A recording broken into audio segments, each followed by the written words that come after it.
La 12e année du règne de Nabuchodonosor, qui régna sur les Assyriens à Ninive, la grande ville, au jour d'Arphaxad, qui régna sur les Mèdes à Ecbatane, c'est lui qui bâtit autour d'Ecbatane des remparts en pierre de taille de 3 coudées de large et 6 de long, qui donna aux remparts une hauteur de 70 coudées et une largeur de 50, qui dressa aux portes de la ville des tours de 100 coudées et posa des fondations qui atteignaient 60 coudées de large.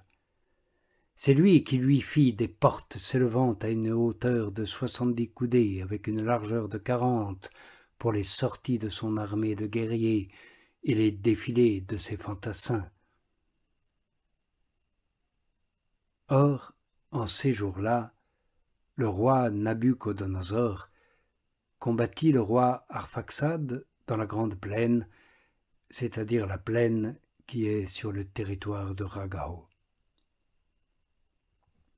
À lui s'étaient joints ceux qui habitaient la montagne et tous ceux qui habitaient sur l'Euphrate, le Tigre, l'Hydaspe et dans les plaines d'Arioch, roi des Élyméens.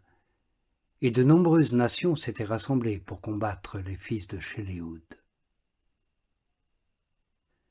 Nabuchodonosor, roi des Assyriens, envoya des messagers à tous ceux qui habitaient la Perse et à tous ceux qui habitaient vers l'Occident, à ceux qui habitaient la Cilicie, Damas, le Liban et l'Anti-Liban, à tous ceux qui habitaient le littoral, à ceux des nations du Carmel et de Galaad, à la Haute-Galilée, à la grande plaine d'Esdrélon, à tous ceux de Samarie et de ses villes, et au-delà du Jourdain jusqu'à Jérusalem, Bathané, Chélous, Kadès, le torrent d'Égypte, Taphna, Ramsès et tout le pays de Gézem, jusqu'au-dessus de Tanis et de Memphis, et à tous ceux qui habitaient l'Égypte, jusqu'aux abords des frontières de l'Éthiopie. Mais tous les habitants de toute la terre méprisèrent l'ordre de Nabuchodonosor, roi des Assyriens, et ils ne se rallièrent pas à lui pour combattre, parce qu'ils ne le craignaient pas et le tenaient pour un homme seul. Ils renvoyèrent ses messagers les mains vides et la honte au visage. Nabuchodonosor entra en grande fureur contre tous ces pays, et il jura par son trône et par son royaume de châtier tous les territoires de la Cilicie, de la Damascène et de la Syrie, et de faire périr par l'épée tous ceux qui habitaient au pays de Moab, les fils d'Ammon, toute la Judée et tous ceux d'Égypte, jusqu'aux confins des 2 mers. Il livra bataille avec son armée au roi Arphaxad en la 17e année, et il l'emporta dans ce combat. Il culbuta toute l'armée d'Arphaxad, toute sa cavalerie, tous ses chars. Il se rendit maître de ses villes, parvint jusqu'à Ecbatane, s'empara des tours, pilla ses rues, et de sa parure il fit son opprobre.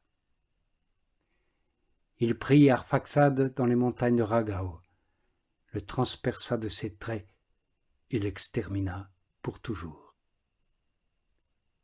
Puis il s'en retourna, lui et tout son ramassis, une multitude immense d'hommes de guerre, et il resta là, s'amusant et faisant bonne chère, lui et son armée, pendant 120 jours. En la 18e année, le 22e jour du 1er mois, il fut question dans la maison de Nabuchodonosor, roi des Assyriens, de châtier toute la terre, selon ce qu'il avait dit.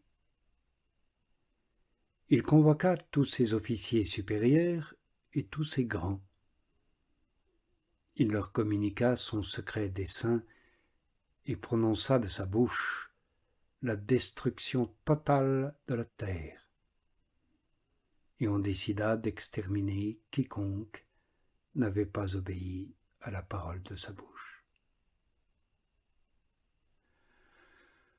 Or, à l'issue de son conseil, Nabuchodonosor, roi des Assyriens, appela Holoferne, général en chef de son armée, qui était son second, et il lui dit : « Ainsi parle le grand roi, le Seigneur de toute la terre. Voici, dès que tu te seras éloigné de ma présence, tu prendras avec toi des hommes sûrs de leur force, quelques 120 000 fantassins, et une grande quantité de chevaux avec des cavaliers au nombre de 12 000, et tu te porteras à la rencontre de tout le pays qui est à l'Occident, parce qu'ils ont méprisé l'ordre de ma bouche. Tu leur enjoindras de préparer la terre et l'eau, car je vais marcher contre eux dans ma fureur. Je couvrirai toute la face de la terre avec les pieds de mon armée, à laquelle je les livrerai pour le pillage. Leurs blessés rempliront leurs ravins, tous les torrents, tous les fleuves seront remplis de leurs morts jusqu'à déborder, et j'emmènerai leurs prisonniers aux extrémités de toute la terre. Toi donc, pars. Tu occuperas pour moi tout leur territoire. S'ils se livrent à toi, tu me les garderas pour le jour de leur châtiment. Quant à ceux qui désobéiront, ton œil sera pour eux sans merci. Livre-les au massacre, au pillage, dans tout ton pays.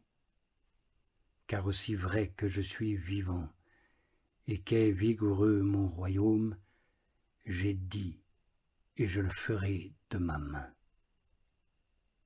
Pour toi, tu ne transgresseras aucun des ordres de ton roi, mais tu les exécuteras rigoureusement selon ce que je t'ai prescrit, et tu le feras sans retard.